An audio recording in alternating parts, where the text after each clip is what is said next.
Hey everybody, welcome to Funniest People You've Never Heard of. I'm Peter, this is Todd. Hey everyone. Today's guest, I am so excited about. It's Angie STROUD. She is the Comic Wars champion and current roast battle champion. She's absolutely incredible, really funny. Todd, could you ever see yourself in a roast battle? I don't think so, man. No? I'm too sensitive. I don't think I could take it.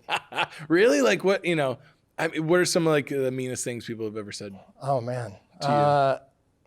There's been a lot. I think I have a face that people I want to fucking tear that guy down. Yeah, you kind of have like a white guy propaganda face. Yeah, I get that a lot. But it's, I was born like this. Let's see. Well, some that come to mind are when I was a camp counselor. It was like a college job, summer break, at a YMCA. And this 8-year-old girl said to me, "Why do you talk out of your nose?" Oh. And I've always been sensitive about, because I got a soccer injury and I feel like I have a very nasally voice. I hate the sound of my voice. Really? That's why I sit over there and I don't talk that much. And, like when a little kid, when they say something, they're being honest. Like that. So I was like, oof, that one cut deep. Oh my goodness. And then I was walking around Home Goods with my wife, and someone was rolling through in a cart with a little cute dog. And I said, in my dad humor, like, "Oh, what aisle did you get him on?" And she said, very funny. She said, "You're the third person to say that to me." And nothing cut deeper than that, because I was like, okay, cool. So my humor is equal to 2 other people in this Home Goods right now. So that kind of made me not really want to be alive anymore. Who is this white carnival barker looking propaganda guy talking out of his nose? Leave my dog out of this. Yeah. That's insane. So, well, once I went on a date with this girl. She came back to my apartment and met my dog. Nice. And she tried to make my dog do tricks. I was like, oh, she just knows sit and stay. And she said, "I can never date you because clearly you're comfortable with unfulfilled potential." Wow. Yeah. So that. Oh my goodness. Yeah. My dog can play dead when she's actually dead. So, and also I'm hosting a podcast. So take that, Brittany. Yeah. Or whatever your name is. Holy cow. And today's guest, Angie, we go really deep into roast battle, how she applies her journalism degree and how she prepares for that sort of stuff. The best way to prepare for this podcast, at least listening to it or watching it, is to have some tequila especial on hand. Yeah, I mean, I know for me, obviously I've just explained all my grievances, but a few sips of this and I feel like I can rule the world. And I'm the first funniest person at Home Goods. That's right. If you can, man, that's okay. That Angie has a championship belt that says roast battle champion.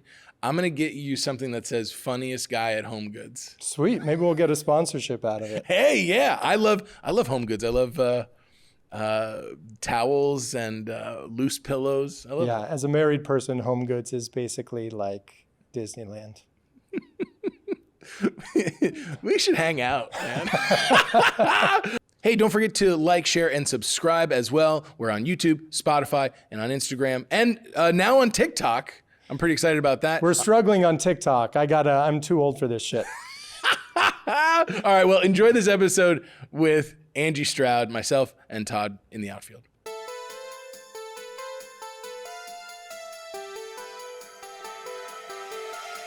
Welcome back to the podcast, Funniest People You've Never Heard of. Today, my guest has the sharpest wit and an even sharper tongue. She's a roast battle and Comic Wars champion. I'm very happy to bring the champ to this podcast. Angie STROUD, how are you? Hi, thank you. That's such a kind intro. Dude, wow. You're the champ right now. I am. As of this recording, and it ain't gonna change. How's it going? How are you doing? And what's new? I'm doing good. Yeah. I took the train here. I am carless in Los Angeles right now. What? Yes. And that's honestly been pretty exciting. I've been writing a lot of new material about that. Heck yeah. Yeah, it takes a lot longer to get places, but I find that I'm thinking about new material more, and now that I'm not driving and worried about parking and things like that. Before we get going too far, tell the people where they can find you on social media and all corners of the internet. Oh, we're doing front credits, like the Full House. That's how we roll. Okay. Do them up front. Yeah. Yeah, do them up front. Okay, you can find me on Instagram at Angie STRO. At Angie STROUD refuses to give me her username. Despite my many DMs, I'm watching you.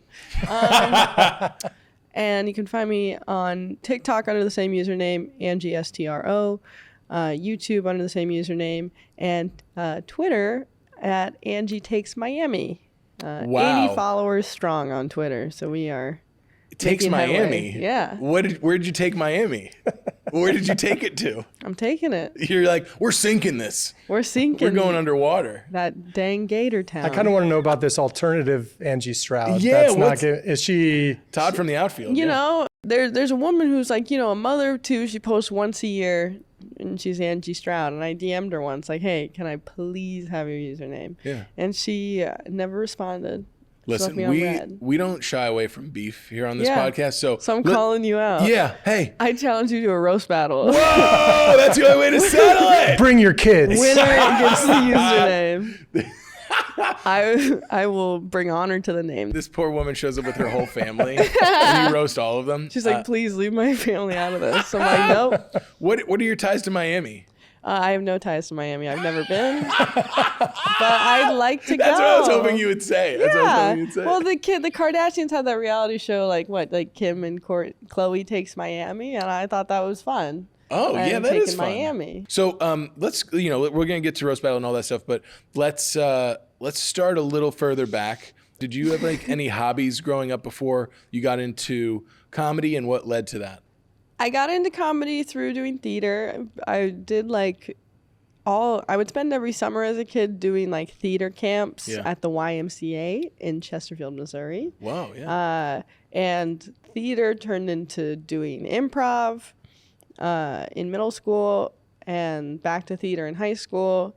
And then in college, I went to USC. I did not fit in with the typical USC crowd. I tried to get into sororities, and they all said no, thank you. Really? Yes. And so I was just like, why? Well, because what were the reasons? I mean, they don't tell you. Oh, sure. but the reasons is that it's a wealthy white community where they would I would be getting interviewed by they would sit me down, they would organize who interviews you, and they would sit me down with the other half or quarter black girl, and they would ask questions so where do you summer, where it's just a level of wealth that I'll never really be able to fathom that these people grow up with. It sounds like the Groundlings.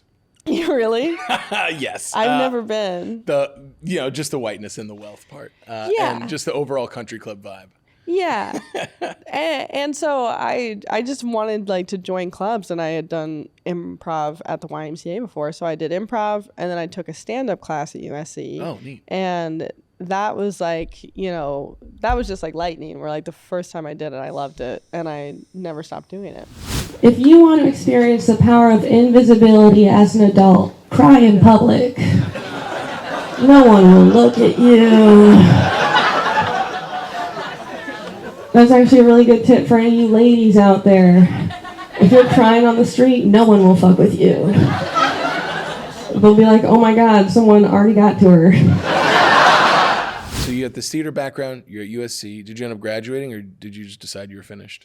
I did end up graduating. I have a journalism degree. Hey, that's pretty good. Yeah, that's all right. Yeah. With a theater background, do you find yourself on stage presenting jokes?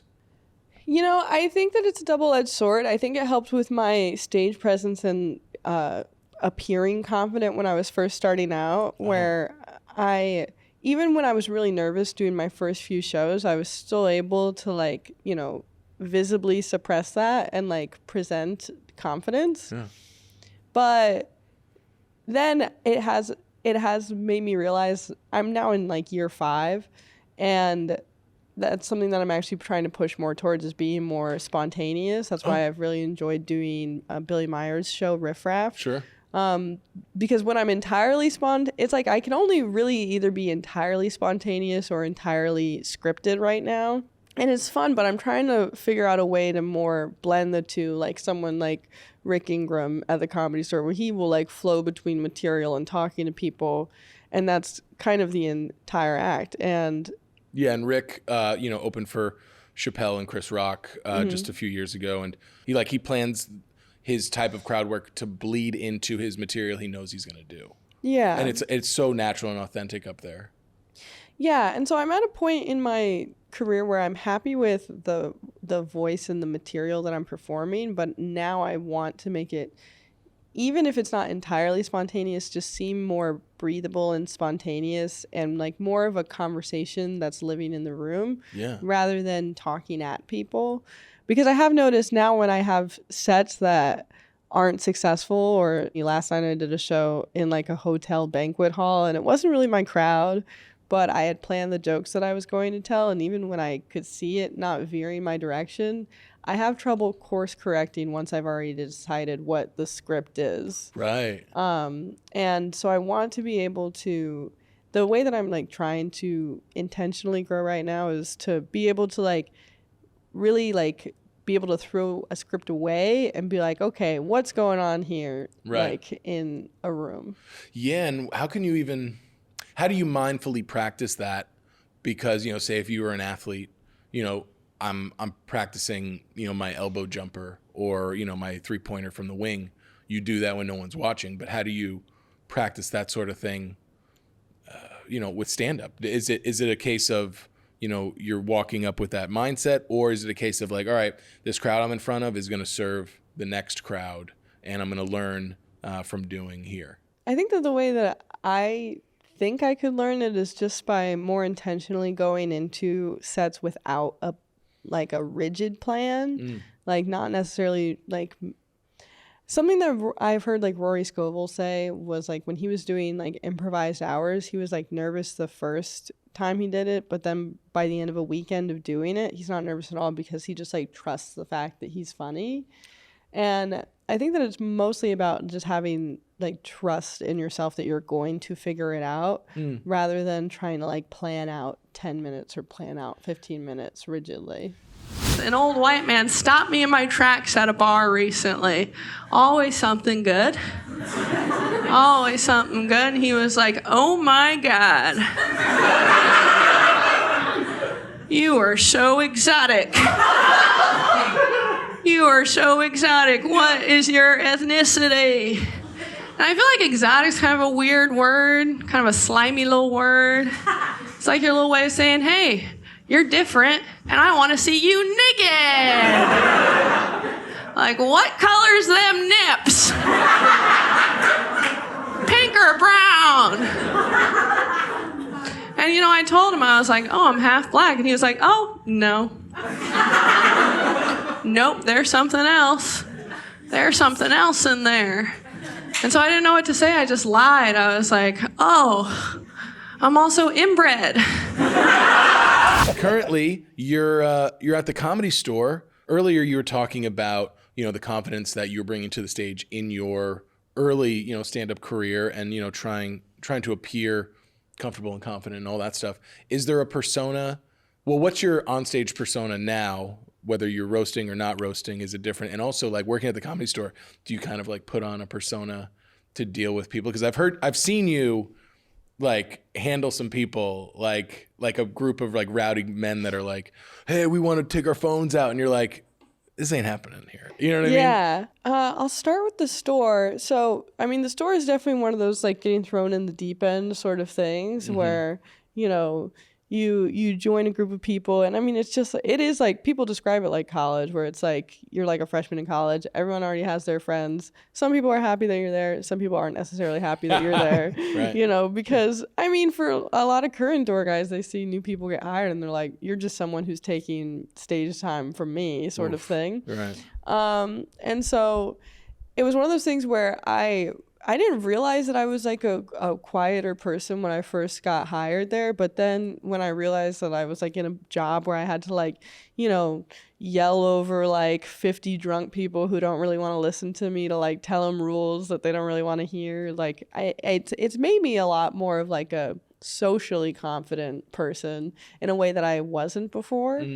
And I think my stage persona has changed a lot. I think it just used to be kind of like fake when I first started doing stand-up. Like, for some reason, I would do like a Southern accent. Wow. And you want to be from Miami. You have all these like geographical fantasies. Too far south. Yeah, exactly. Oh, I don't that's even funny. know where it would come from. Like, and I would act like I didn't even know. When people would address it, I'd be like, I have no idea what you're talking about. I did. I was doing a Southern accent for some reason where I'd be like, I'm from Missouri. Like, where it was just like weird. Like, and so I just like, I didn't even have a voice. I kind of just like had jokes and they were like all unrelated. And now I'm kind of veered into just like more of I would describe myself as like a bit deadpan, usually dry, tending to be darker comedy. And I very much write like jokey jokes where, you know, I don't really tell stories unless they're like pretty structured with like jokes throughout it. I had a guy walk up to me on the street recently. He was like, hey, where's your boyfriend at? And I feel like that's a really aggressive question, you know? And then I had to make up a fake guy to pretend that I wasn't alone. We all do this. We all do street improv. Like, it's crazy. We can't just like reject a guy on the street. I have to genuinely tell a guy with 3 teeth and no shoes, like, oh, the timing. Why, God, why? What could have been? I would you on the street, but I have a boyfriend. I'm starting to try to build like a half hour of material. I'm doing a half hour at the Claremont colleges in a month. And I've done a half hour before, but it was last year and it was more of just like this is all the material I have. Right, yeah. Versus now I'm writing about like big subjects that I think is coming together pretty nicely. That's awesome. That's so exciting. And then obviously people can learn about that on your Instagram, social media. You should do a different social media handle for every city. Like Angie takes Claremont, Angie takes Los Angeles. It's kind of just becoming like a world domination thing where it's like let's get you to Miami. Angie unites Pangea. Exactly. Yeah. Angie takes on the Middle East. So then tackles it. So then you, as you know, roast battle champ, Comic Wars champion, obviously, how do you get into roast battle? How does that start? And how do you develop, you know, a voice there? So I did not start with roast battle. I started by doing Comic Wars when Comic Wars was in a backyard in Silmar. Yeah. Where I was just like, this would be fun. And I, you know, hit up one of my friends, Kelsey Loesch, and her and I, it was our first time doing roast battle, and we were so wholesome about it that we told each other all our jokes. We're like, you know, we like drove together and we were like, and I was like, is it okay if I say you have a coat hanger abortion? And she was like, yes, that's okay. It's like, oh, I was thinking about that. That's okay. And so, yes, obviously, and that show is great, and it's now at the Improv. But at the same time, this is kind of interesting to give people a little behind the curtain preview or behind the curtain look of like what roast battle is, because like part of it is not coordinating with the person you're going up against, but like there's like a jam session where you guys like talk about stuff, right? Or you give like, I know some people that give like a one sheet of like, please talk about this, don't talk about this, please, you know, and I think most people are respectful, and then, you know, you're trying to gain ammunition, right? Yeah, and I mean, this is where I think that, you know, although I really haven't, I don't think I'll ever really use my journalism degree in the way that it's intended. No. You know, even if things fall out with comedy, my digital footprint is already so non-objective that I'm not sure that a publication would take me. Sure. You just can't be impersonating Kamala Harris and writing articles at the same time. Right, that's true. And so, but I think that it gives me an edge in comedy in that I like learned how to do like proper video editing, proper like interviewing, and like concise writing, and figuring out what like the interesting part of a story is. And so I feel like I am pretty good at like, you know, creating. A lot of roasting is just creating a narrative about a person and like sticking that multiple times. Like Like with someone like CJ Price. Shout out to CJ. Shout out CJ Price. That was one of the best roasts I ever did. It's on my YouTube channel. Oh. He doesn't like it. He doesn't. Well, no, I mean it was funny. One of the clips from it got like 1 million views on TikTok. Oh, poor like guy. Angie is an anorexic anemic vegan. How the fuck am I supposed to roast something with no meat on it? CJ is so white. CJ, the brownest thing about you is your hair, and your forehead's already gentrifying that neighborhood. Moving on up in the big city. two of the jokes that did the best was CJ's dad went to prison. Yeah. And so for murder. True. Also true. This is known. This is open information. And CJ's a white guy, you know, with like, you know, glasses. And so a lot of what I was just touching on with him was like, you're a racist. And he was doing race jokes and I was doing your racist jokes. And so his jokes kind of even fed into my jokes where I was like, see? CJ, you look like the head coach of that baseball team that told Jackie Robinson no. CJ always complains about how people tell him he looks racist, but man, you got the aesthetic, all right? Like, you have the most racist glasses I've ever seen. CJ's glasses don't even correct his vision. They just put little targets on the minorities in a room. He doesn't have 20/20 vision, he has 1960 vision. You know, and he's not actually racist, but it's just, you know, roasting is just a lot of hyperbolizing and, you know, framing a person a certain way. So one of the jokes that did the best in the room that I never posted was, I was like, CJ's from Orange County, surprise, surprise. Ironically, his dad wore orange in county.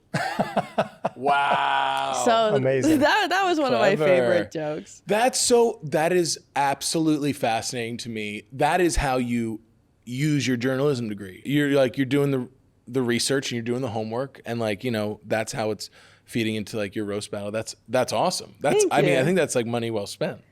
Yeah. Well, I went to school for free, so I was able to. Awesome. So, I mean, I think that's why I was able to take kind of all the classes that I wanted to just because I wasn't putting myself in debt. So, you know, back to the roast battle and CJ, you know, you said CJ wasn't too fond of that roast, and You know. particularly it being online, whatever. He's a good sport and he's a great comedian. Yeah, he was a great sport about it, Yeah. and I only posted all that stuff with his permission. And Yeah, of so, course. you know, and one of the things that people do with roast battle too is when we interview each other, we're like, you know, hey, if anything's off limits, let me know. Yeah. You know, and I would never cross the line and disrespect that. And I've heard of people doing that where, you know, they like blindside someone with information that they didn't want to be public, and I don't respect that. Do you have a fear of like ever going too far, or was there a moment Yes. where you got a little too far, went a little too far? I don't think there has been a moment where I've gone too far, like for other people.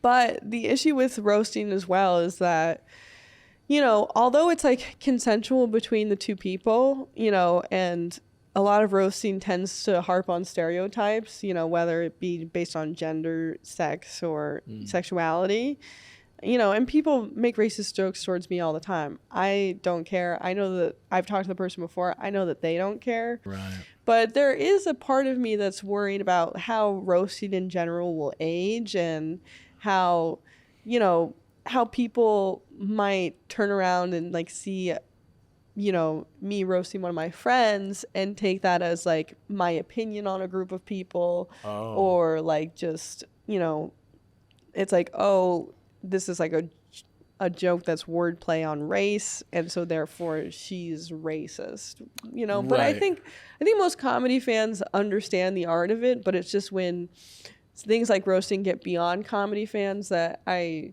have some concerns for how the art form will age.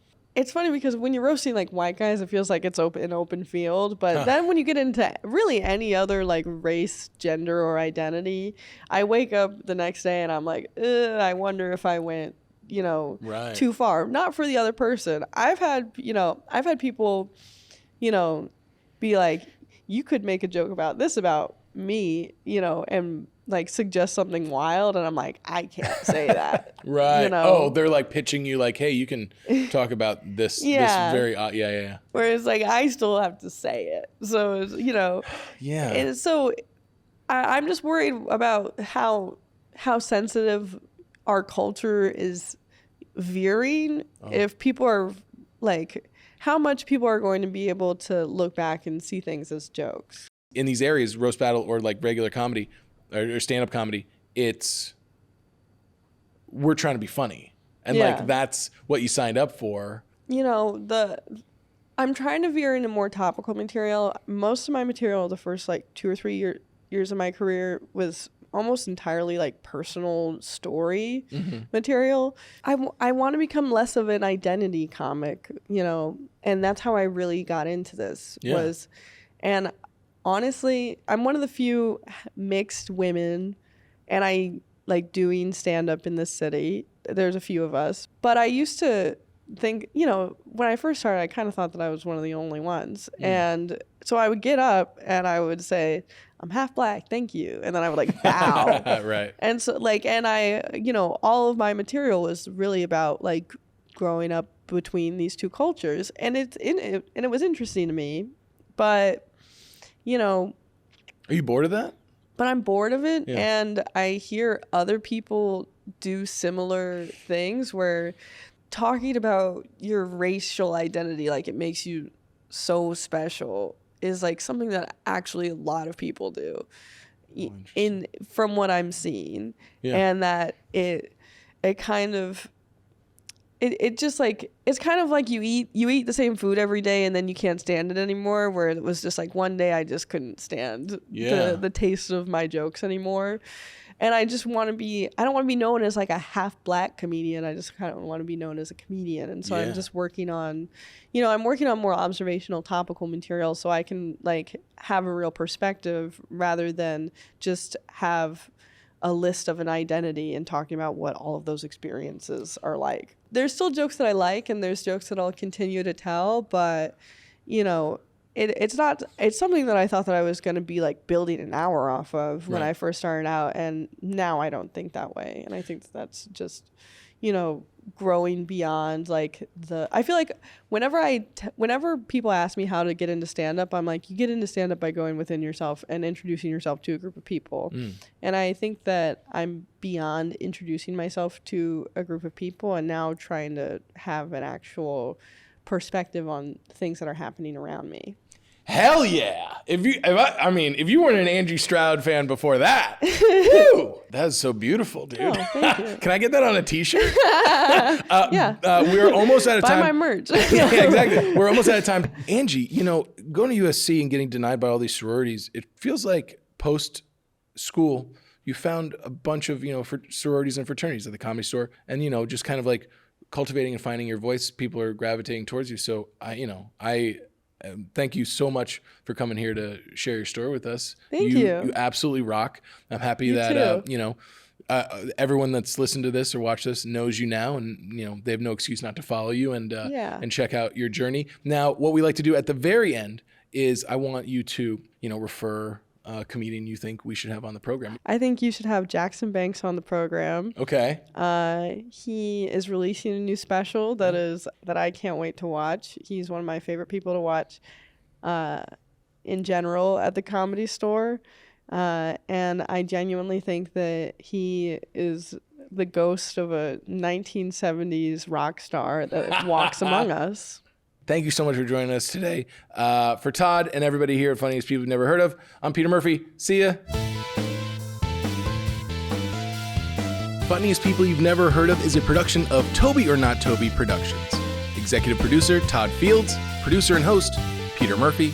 Studio space provided by Third Wheel. Theme song written and performed by Justin Fields. Brought to you by Tequila Especial. Don't forget to like and subscribe.